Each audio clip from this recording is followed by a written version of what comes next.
Amen. Magandang gabi po sa bawat isa. Amen. I had a great week. Did you have a great week? Amen. The games, the preachings. If you enjoyed this week, thank God we've missed so many things ng bagay ng sanlibutan ito. Amen. Sa totoo nga po, wala tayong na-miss out because everything na nais ng Diyos ibigay sa atin, pinayagan niya mangyari po sa atin. Amen.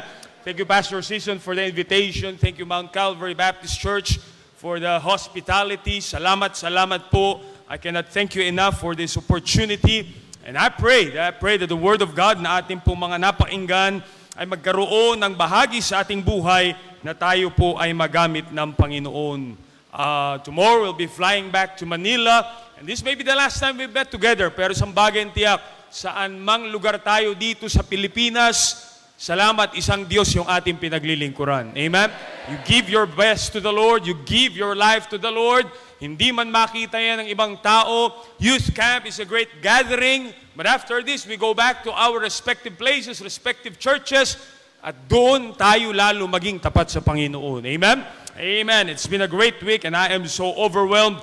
Maraming salamat po. Kitchen crew, maintenance, security, everybody that worked hard for this event. Salamat po sa inyong pag-ibig and may God get the glory. Let's all stand up, please. Daniel chapter number 2. Daniel chapter number 2 this evening. Sound. Hello. Check 1, 2. Check. Hello. There you go. Thank you, Brad. Daniel chapter number 2 po ngayong gabi. And I hope you have your Bibles with you. Amen. Amen. Daniel chapter number 2. And we'll be reading verse number 8. For the sake of time, verse number 8 hanggang verse number 11. Daniel chapter 2, verse number 8 to verse number 11. Are you there? Amen. Kayo po ba'y masaya ngayong gabing ito? Amen? Amen. Pastors, thank you for sending your young people. Thank you for coming. Parents, salamat po. And I pray that God's word will work tonight. Chapter 2, verse number 8, the Bible says, the king answered and said, I know of a certainty that ye would gain the time, because ye see the thing is gone from me. Verse number 9, please.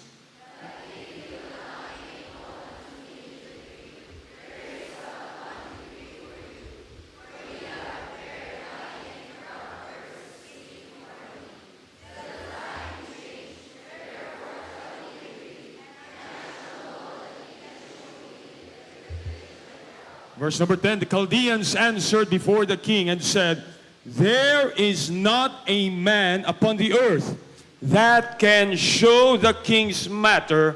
Therefore, there is no king. Take note of that. There is no king nor ruler that asks such things at any magician or astrologer or Chaldean. Verse number 11, please. And it is a rare thing that the king requireth, and there is none other that can show it before the king except the gods whose dwelling is not with the flesh. Let's finish to verse number 13. For this cause the king was angry and was very furious and commanded to destroy all the wise men of Babylon. Verse number 13, all together now. And the decree went forth that the wise man should be slain, and they sought Daniel and his fellows to be slain. Dakilang Diyos, salamat po sa gabing ito. Week has been great, but every camp has to come to an end. And every camp has to come to a conclusion, just like tonight po, Panginoon. Uuwi po ang bawat isa sa kanya-kanyang respective na simbahan. But I pray, O God, ang mga salita ng Diyos naming napainggan, the preachers, the divided sessions, the fellowship, ay manatili po sa aming puso, O Diyos, at ito po ang maghamon po sa amin. I pray that many young people will make a very important decision tonight for your glory. Hindi ko po ito kaya sa aking sarili. I'm so limited. I'm so weak this evening, but I pray kayo po ang kikilos and do something different that only you can do. In Jesus' name we pray. Amen. Amen. Pwede na po kayo maupo, and thank you for standing. I won't be long tonight. I promise you that. 8 o'clock, matatapos po tayo. Kita niyo po yung oras? 8 o'clock. Okay? Hindi ko po alam kung PM o AM, pero 8 o'clock. Nebuchadnezzar had a dream at kailangan niya po ng tao para hindi lamang mag-interpret ng kanyang dream. Nebuchadnezzar in Babylon ay nagkaroon po siya ng panaginip, but the problem is this, nalimutan niya yung kanyang panaginip.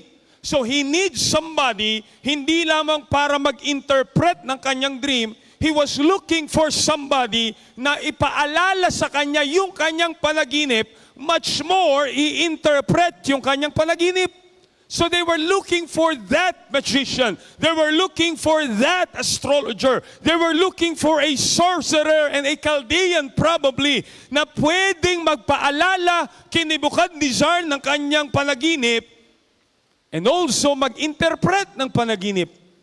That's why itong mga taong ito, sila po ay nagulat dahil alam nila walang pwedeng makapagpaalala sa isang tao ng sarili niyang panaginip. I mean, that is just very impossible. Okay? Itong mga Chaldeans, they are known for this. And alam niyo po itong mga Chaldeans, sila po ay, they are making their living dahil meron daw po silang abilidad na kontakin ang mga Diyos-Diyosan and just gain secrets from the spiritual realm. So ito po yung kinontak nito ni Nebuchadnezzar. And if they were really what they claimed to be, then, kaya nilang ipaalala kay Nebuchadnezzar yung kanyang dream at kakayanin din nilang i-interpret yung kanilang dream. But to their surprise, hindi po nila magawa yun. Hindi nila mapaalala kay Nebuchadnezzar yung kanyang dream, much more to interpret that dream. Kaya nga, if we jump to verse number 10, sabi ng Bible, the Chaldeans answered before the king and said, there is not a man upon the earth. Look at the Chaldeans are saying, sabi nila, kung kami nga, meron na kaming koneksyon sa outer world at hindi namin kaya mapaalala sa iyo yung iyong dream. Hindi namin kaya interpret sa iyo yung iyong dream. So sabi nila, there is not a man upon the earth na pwedeng gumawa nito. Sabi nila sa verse number 10, therefore, there is no king, Lord, no ruler that asks such things. Walang nagre-request niyang rene-request mo, Nebuchadnezzar. Kahit sa magician, kahit sa astrologer, o kahit pa sa aming magagaling na Chaldean. That's why that's their conclusion. Walang pwede gumawa niya. That is but impossible. If you continue reading the story, we don't have time. If you continue reading that story, there is one man who interpreted the dream. There is a servant of God na nagkaroon ng kakayanan na mag-interpret. No laughing please. Dito po ang tingin, dito yung tingin. There is a Daniel who was able to interpret that dream. Meron pong isang lingkod ng Diyos na naka-accomplish ng isang bagay na inaakala na ng mga taong magagaling, mga taong dalubhasa, mga taong may kakayanan, mga taong matatalino, and they thought nobody could do it. Now, picture the faces of this so-called wise man who said, wala pwede kukuha niyan. Imposible yan, mahal na hari. Hindi pwede gawin niya kami nga, hindi namin kaya gawin. Sino pa kayang normal na tao sa mundong ito? Walang tao sa planetang ito ang pwede magpaalala, pwede siguro nila interpret, pero walang taong pwede magpaalala ng dream na yan, and then much more, i-interpret yung dream na yan. That's why the king said on verse number 11, or they said on verse number 11, notice with me, and it is what's the next two words? Speak it out loud. What's the next two words? Rare thing. Now, the word rare is only mentioned one time in the Bible. Yung salitang rare ay isang beses lang po binanggit sa ating King James Bible, and it is mentioned right here sa talatang binasa po natin. Follow me this evening. Rare means uncommon. Rare means not frequent. Rare means unusually excellent. Rare means valuable to a degree that is seldom found. Sa Tagalog po ay bihira o kakaiba. sa Bisaya ba ay unique? And understand the statement tonight. Ang sinasabi po ng mga Chaldeans nito, it is a rare thing. Kakaiba ang request mo, mahal na hari. Unique ba ang request mo? Walang pwede gumawang tao niyan sa mundong ibabaw nito. But let me tell you something, Daniel did. Daniel did. Tonight, let me preach on a subject entitled, Do the Rare Thing.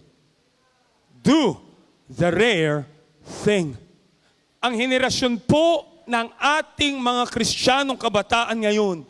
Are you listening? Everybody listening?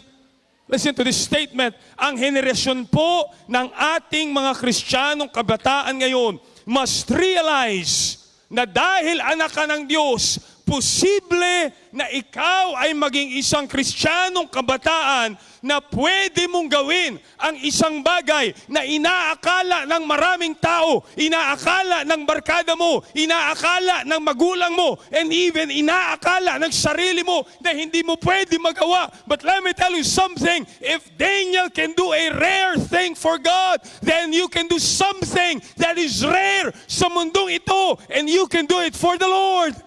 You see, the world around us, the Chaldeans around us are thinking na walang tao sa planetang Earth ang pwede gumawa ng bagay na yan. Ang mundong ito ay iniisip na walang Kristiyanong kabataan sa mundong ito ang pwede manindigan sa tama, pwede magsuko ng buhay, pwede gumawa ng tama. Parang sinasabi nila, imposible na sa mundong ito makakita ka ng mga Kristiyanong kabataan na mag-e-enjoy pa sa simbahan, mag-e-enjoy pa sa salita ng Diyos. Imposible na makakita ka sa sanlibutan ito ng mga Kristiyanong kabataan na hindi na nagmumura at hindi na nagbibisyo at ibibigay pa buhay sa Panginoon at mag-e-enjoy ng salita ng Diyos. But let me tell you something tonight. Somebody in here must learn to do a rare thing for the Lord.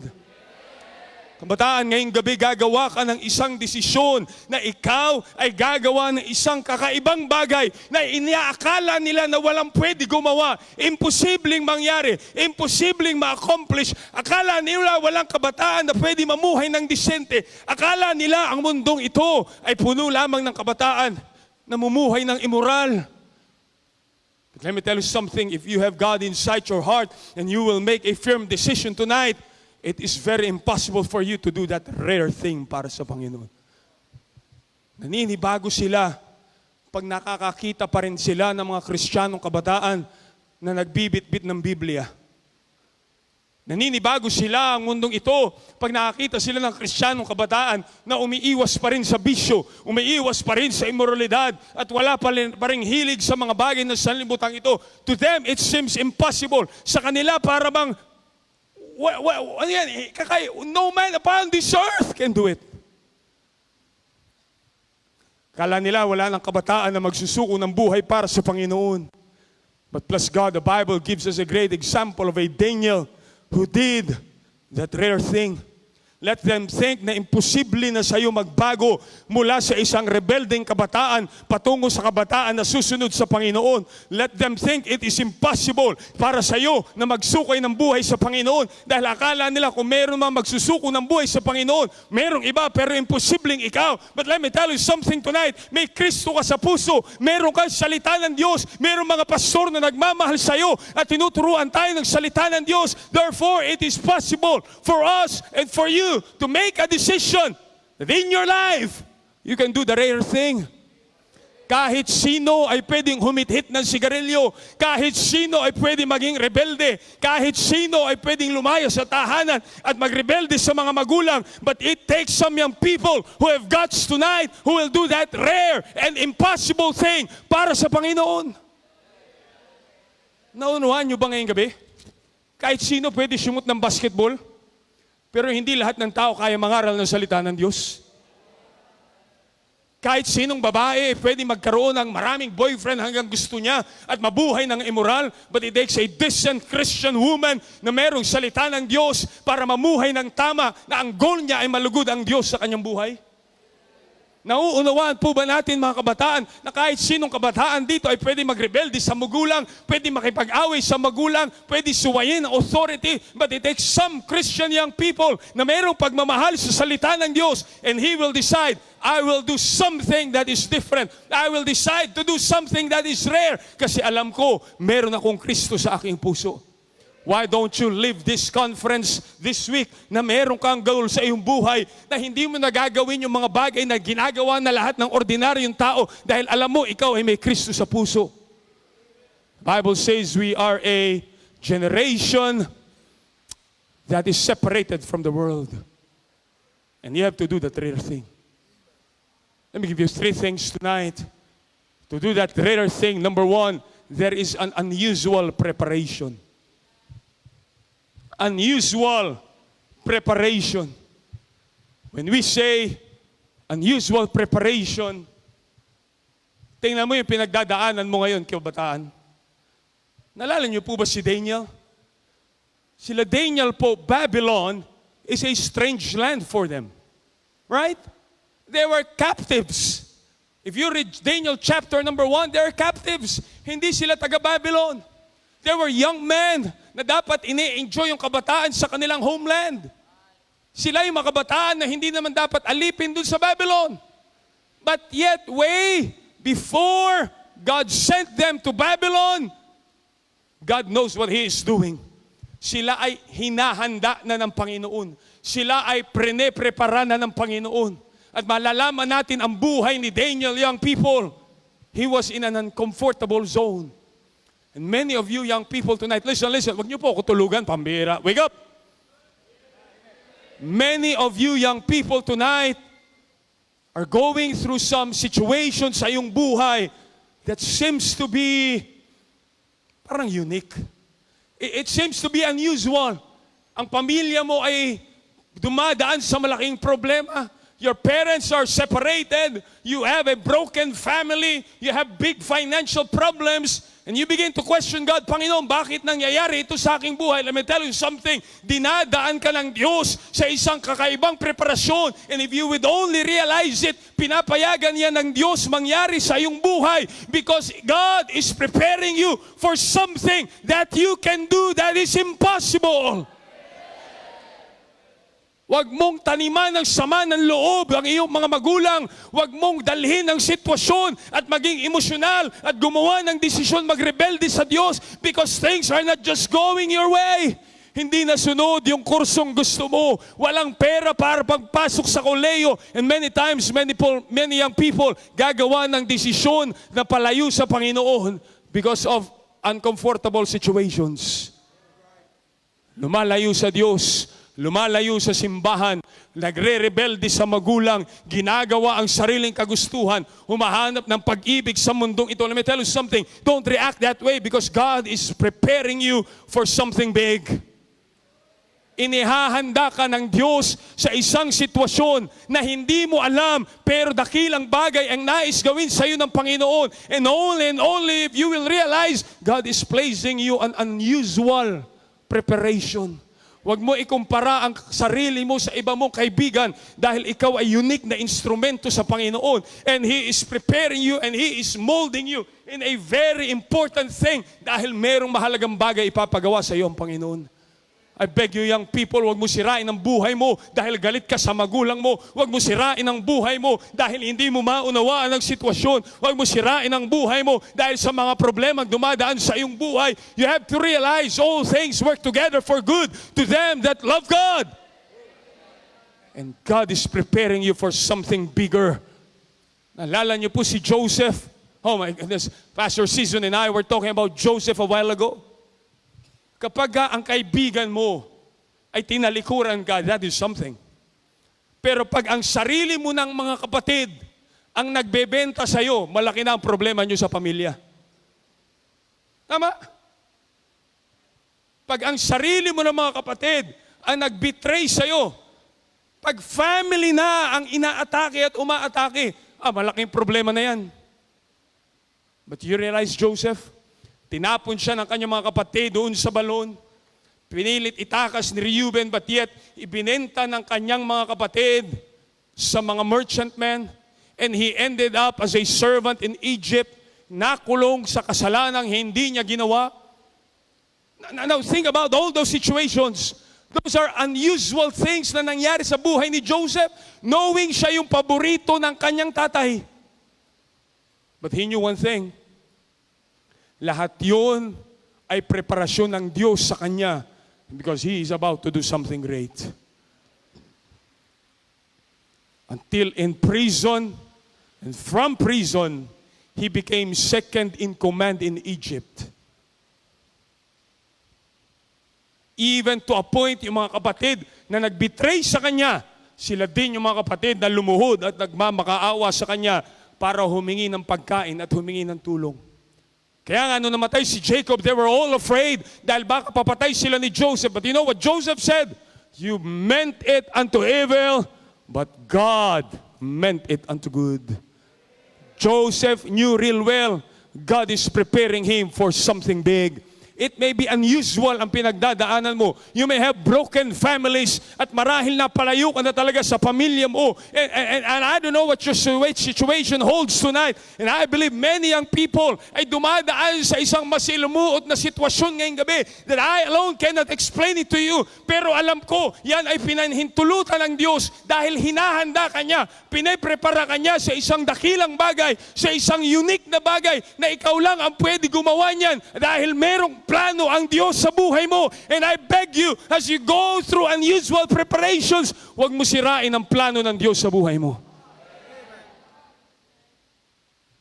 You can do a rare thing if you will understand God is preparing you for something big. God has some unusual preparations in your life. Way back, may umattend sa aming youth conference. Akala niya camp, young lady. She attended the camp, nakapantalon pa nga siya. Akala niya camping talaga eh. Pagdating niya doon, kakaibang mga tao nakita niya. Magugulo din katulad niyo. He came to that camp sa aming place, attended, everything was new, went through some tough time, nag-aral sa Bible school, nagsuko ng buhay. You know what now? She's a pastor's wife. You know why? Because those unusual preparations na ginagawa ng Diyos sa iyong buhay ay preparasyon para sa isang kakaibang bagay na nagpapagawa sa iyo ng Panginoon. Amen. I challenge you, that unusual preparation, huwag mo talikuran yan. Huwag ka humanap ng taong sisisihin mo. Huwag ka magrebelde sa iyong mga magulang. Huwag ka magrebelde sa iyong spiritual authority. Because God is preparing you for something rare.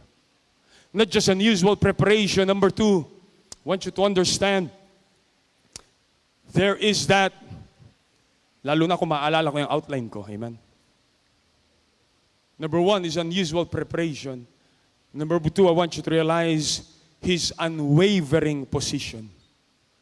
His unwavering position. Daniel is a great Bible character. Daniel is a great person na magbibigay lagi sa atin ng halimbawa na kailangan mong matutong manindigan sa tama. Did you hear me? Daniel is a person that will teach you to have a position, a stand na hindi pwedeng natitinag. Hindi pwedeng pabago-bago. Ang tama sa Biblia ay dapat panindigan mong tama at ang mali ay dapat panindigan mong mali. God will use a person if you are willing to stand for something that is right. Kahit na hindi lahat ng tao sa paligid mo ay sumasang-ayon sa iyo. Daniel chapter 1 verse 8 is very clear. But Daniel, what's the word? Purposed in his heart. Dumating siya sa isang pagsubok na kung hindi ka sasamba sa amin, kung ikaw ay mananalangin sa iyong Diyos, there will be days na dapat mananalangin ka lang sa hari. Pag nanalangin ka sa iyong Diyos, tatapong ka namin sa lion's den.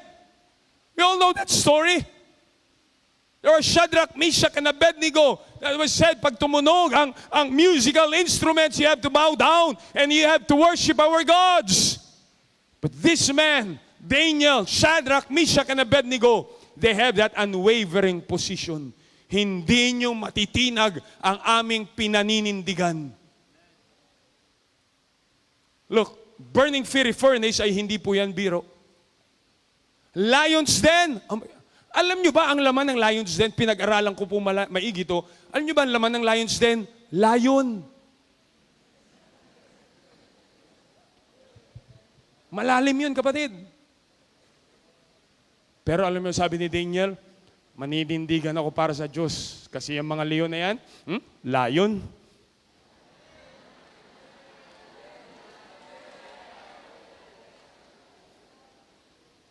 Sabi ng iba, mamaya, makukuha nyo na rin po yun. Huwag nyo na alalahanin, lion. Unwavering position. When we got saved, we have but one final authority, the Word of God. Kailangan natin ng mga Kristiyanong kabataan na gagawing authority ang salita ng Diyos. Kahit ikaw ay nag-iisa na lang sa iyong classroom, ang tama ay tama, ang mali ay mali. Kahit natatawanan ka ng iyong barkada, ang tama ay tama, ang mali ay mali. Ang relasyon na labas sa pag-aasawa ay ayaw ng Diyos at yan ay patuloy na kasalanan sa Diyos. Amen? Look, there must be young people who will stand for what is right at hindi ka magpapatinag anuman sabihin ng iyong kaibigan, anuman sabihin ng iyong barkada, and people may pull you out from their group. And many times, makikita mo lang sarili mo sa mga group chat, inaalis ka na. Kasi nilalagyan mo na ng verse yung group chat nila. But Daniel was able to do that right thing because of his unwavering position. Sabi kina Shadrach, Meshach, and Abednego, pag narinig nyo tumunog ang mga musical instruments na ito, you have to bow down to that image na aming tinayo. Dahil pag hindi kayo nag-bow down, itatapong kayo sa burning fiery furnace. You know what Shadrach, Meshach, and Abednego said? Sabi nila, kami itapon mo dyan, ililigtas kami ng aming Diyos. Pero kung hindi man kami iligtas ng aming Diyos, hindi pa rin kami yuyuko sa Diyos-Diyosan ng sanlibutan ito.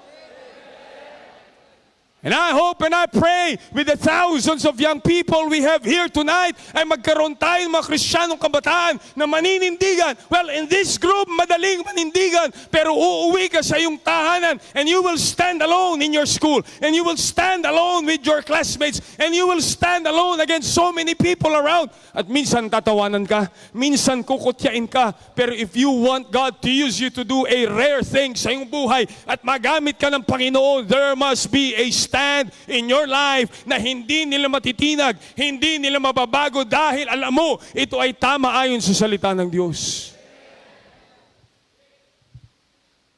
We've had many young people back in Metro Manila sa aming church.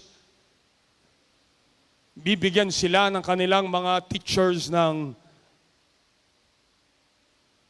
projects na sasayaw, mga babaeng kailangan magpantalon, mga JS prom na kailangan daluhan. And I praise the Lord for many young people. Lalapit sila sa akin, sabi nila, Pastor, pwede ba kami makahingi ng letter? A letter na papayagan kaming mag-excuse sa mga event na ito. And I would sign that letter with smile on my face because ako'y nagpapasalamat sa Panginoon. Meron pa rin mga Kristiyanong kabataan na marunong manindigan sa tama.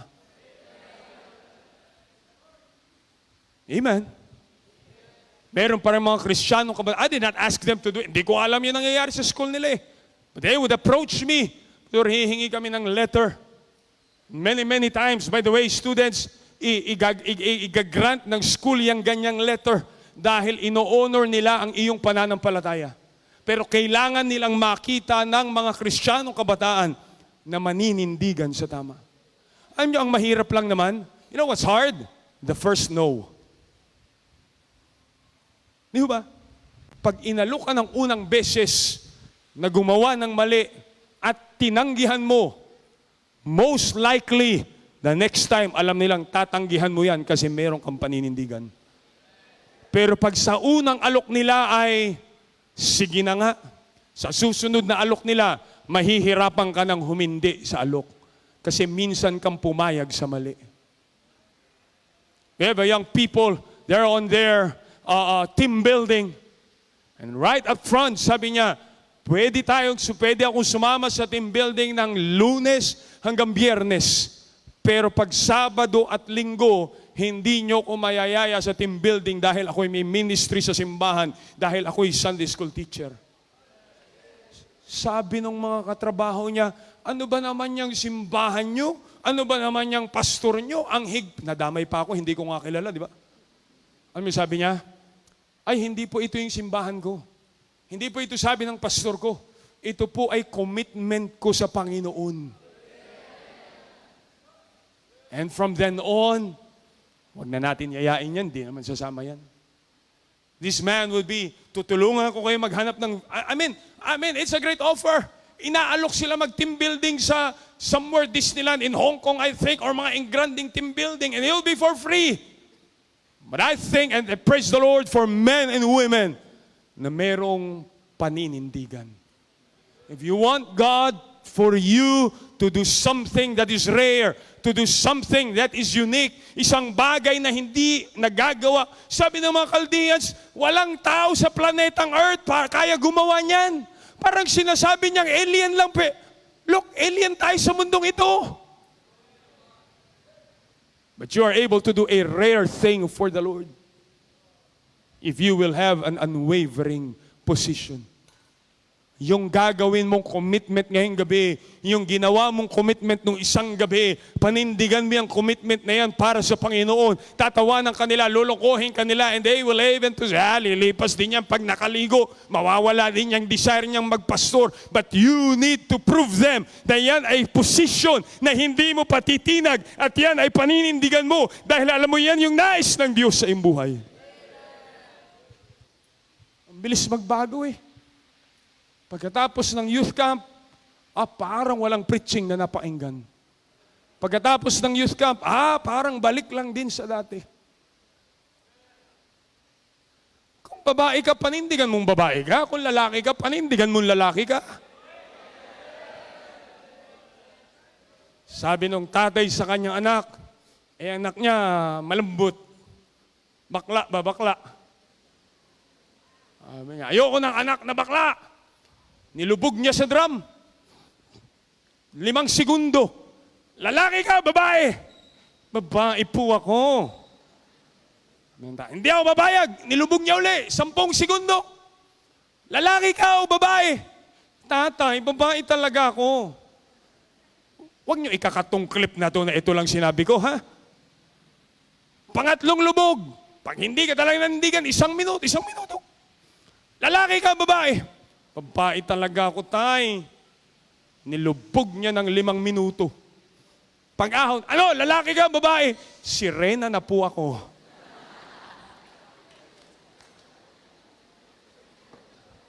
Young people, you must have an unwavering stand.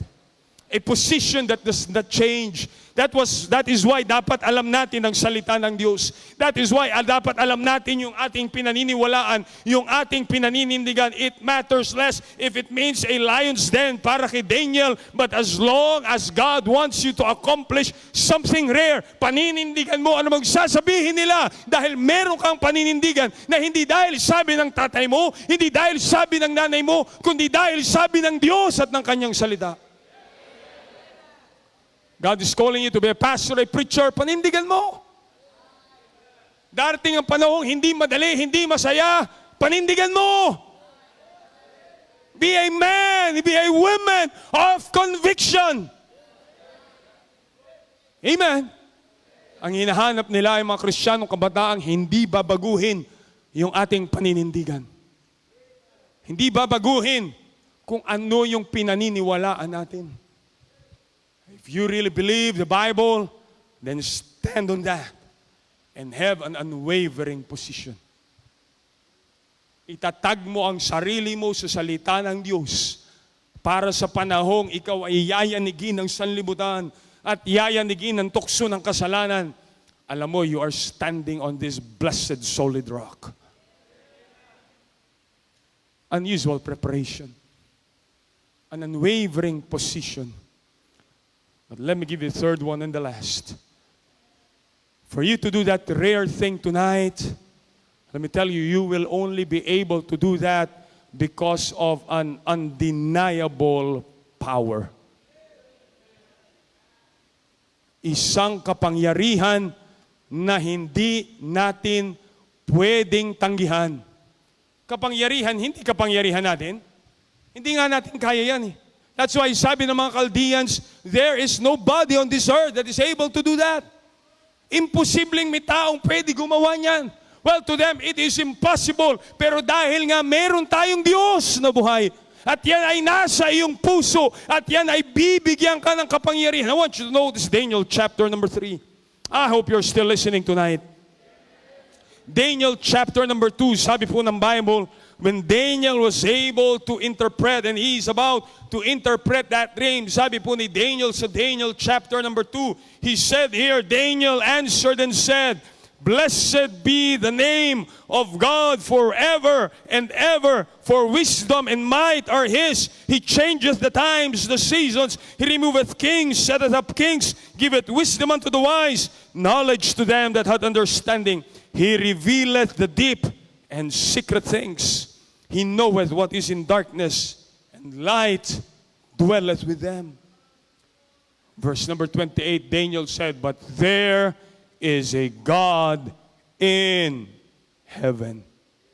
Listen, young people, magagawa mo lang ang isang rare, ang isang kakaiba, ang isang unique na bagay para sa Panginoon na hindi nagagawa ng lahat ng tao kung magtitiwala ka at kikilalanin mo ang Diyos sa iyong buhay. Amen? That's why they think it is impossible. Bakit? Hindi nila kilala ang Diyos. Akala nila imposible mangyari. Why? Kasi wala silang kilalang Diyos. But you have God in your heart. Are you saved tonight? May Kristo ka sa puso. And Daniel knew there's a God in heaven.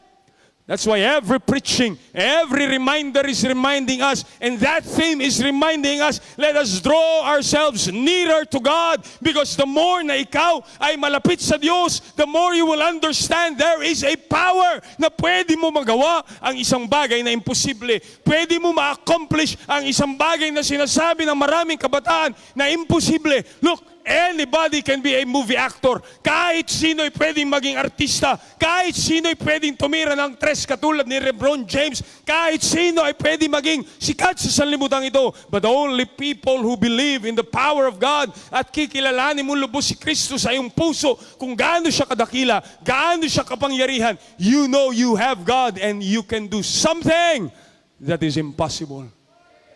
Tinitingnan mo yung sarili mo, ako, magpipreach.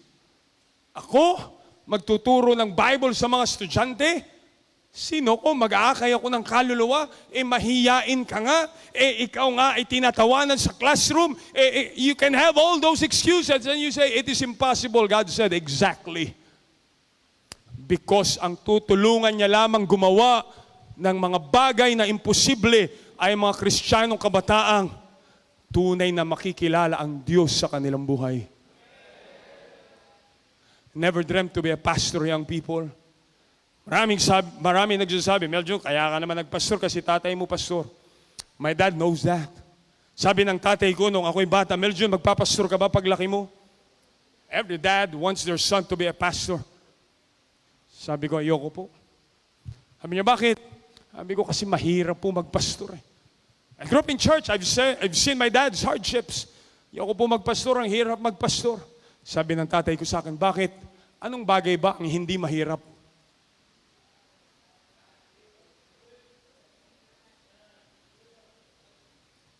Alam mo ba, ang hirap i-please ng tao ng sanlibutan ito? Ang hirap makuha ng palakpak ng mundo dito sa buhay natin. And that got me thinking, pag ako'y tatawagin ng Diyos sa gawain, susunod ako. Next challenge, ayoko magpastor. Never dreamt. I've been working with my dad for many years. Sabi ko, I'll die here in San Pedro. A-assist ako sa tatay ko. Pag sabi ng tatay ko mag-drive, sunduin, and all those things. But God made a situation, sabi ng Panginoon, you have to do the impossible. You have to step out ng iyong comfort zone. By the way, hindi mo makikita ang mga unique na bagay na pagagawa sa ng Diyos unless you step out of your comfort zone.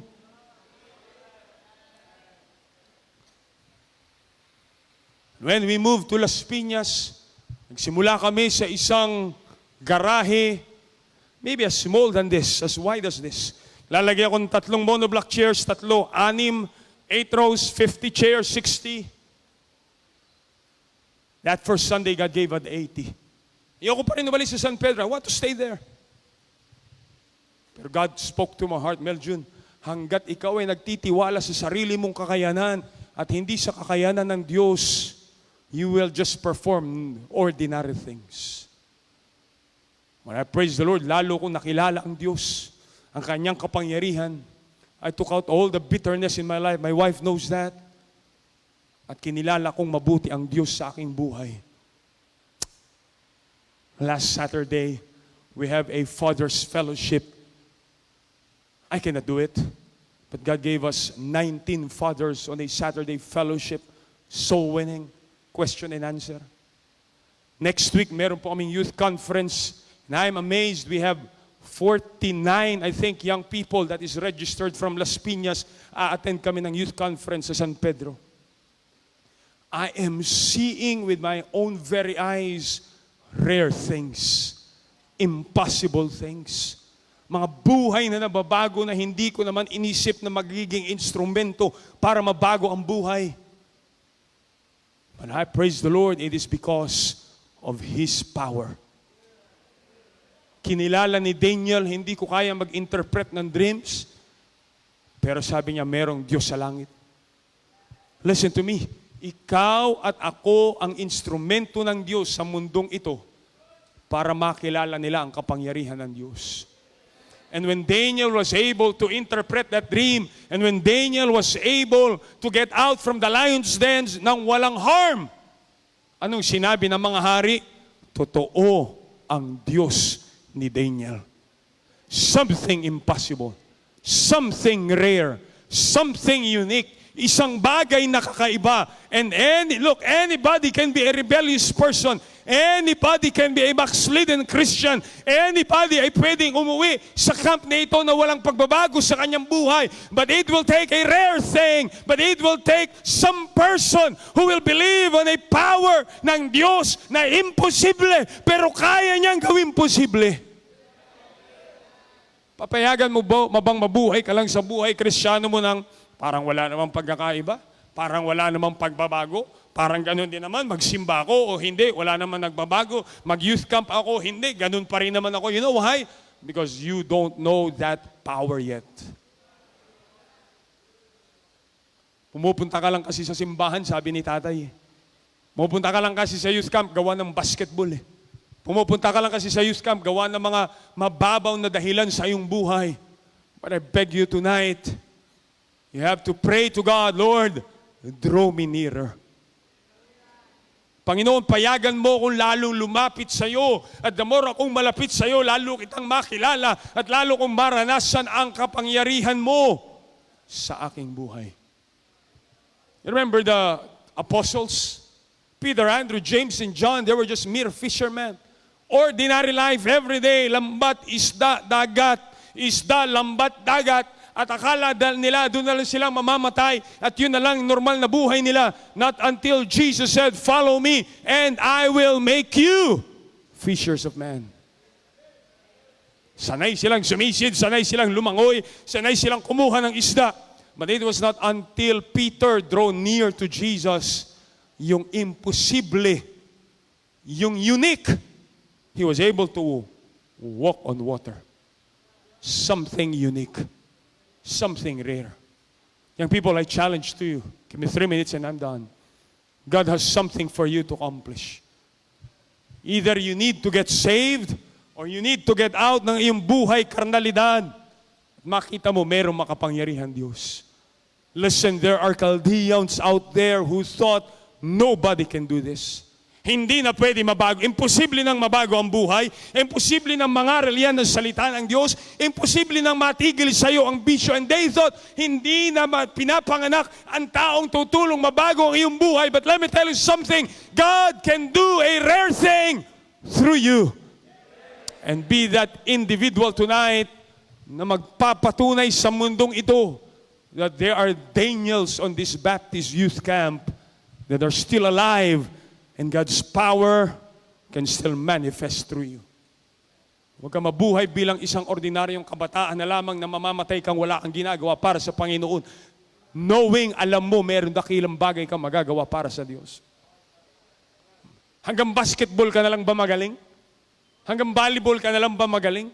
Hanggang takbuhan ka na lang ba magaling? Kahit sino kaya gawin yun.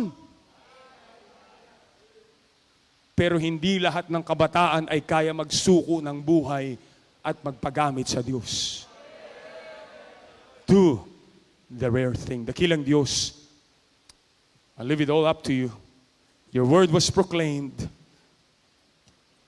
You do the work. Basagin niyo po ang mga matitigas na puso.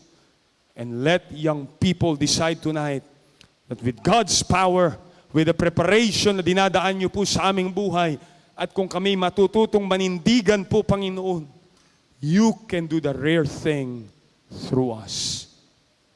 Work in our lives tonight, please. Gumawa po kayo sa invitation. Basagin niyo po ang mga puso ng mga kabataan na tinatawag niyo sa inyong gawain. Mga rebelding kabataan na pasaway sa magulang, paguhin niyo po, Panginoon, ang kanilang buhay ngayong gabi. Sa pangalan ni Jesus. Amen. Padayon sa pagduko sa inyong ulo, piyong sa inyong mga mata. God can do the impossible thing. Pinaagi sa mga young people. You're 13, 14, 15. God can do a rare thing in your life. So we have invitation last night sa mga young people na gusto serve sa Ginoo full time, mao ni sila. O karon nga gabi, we have more young people giving their life to God. Ginanyo na ako si Pastor Doug to please come.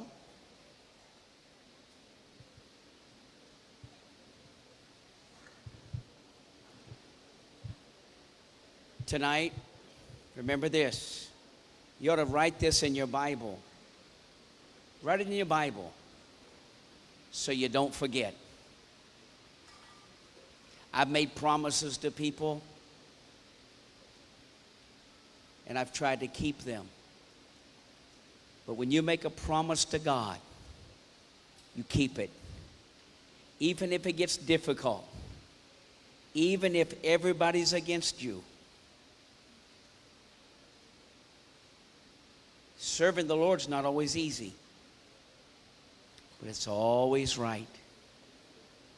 Just in a moment, I'm going to pray for you.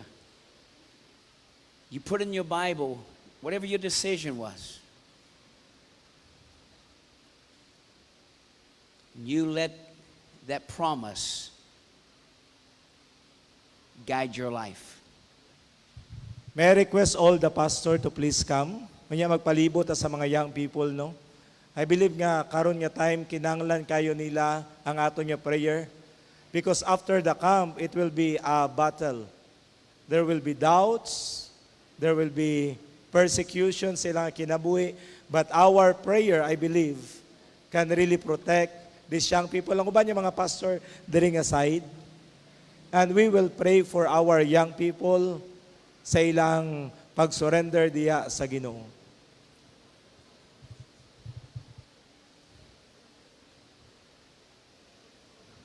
Sige, ang uban yung pastor diri sa pikas nga side, diha ta banda. Okay?